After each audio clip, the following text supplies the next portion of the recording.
Pero pasensya na kung ngayong gabi, di ako magpapatawa. Kaya bago ako mag-umpisa sa mga bara kong dinala, gusto sana kitang makalaban ng walang maskara. Pwede ba, Nikki? Hubarin mo na? Hubarin mo na! Hoy, Nikki, hindi ka ba napapagod? Sa ginagawa mong pananakot, pukin ang ina ka, 29 years ka nang nakamaskot. Bakit ayaw mo maglantad? Baka masilipan ka ng anghel?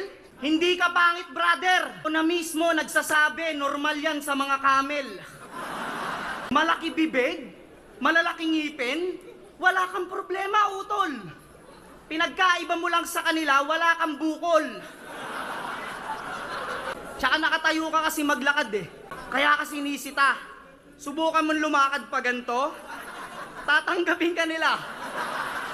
Bakit ba ganyan kasi yung bibig mo? Ang laki, tol.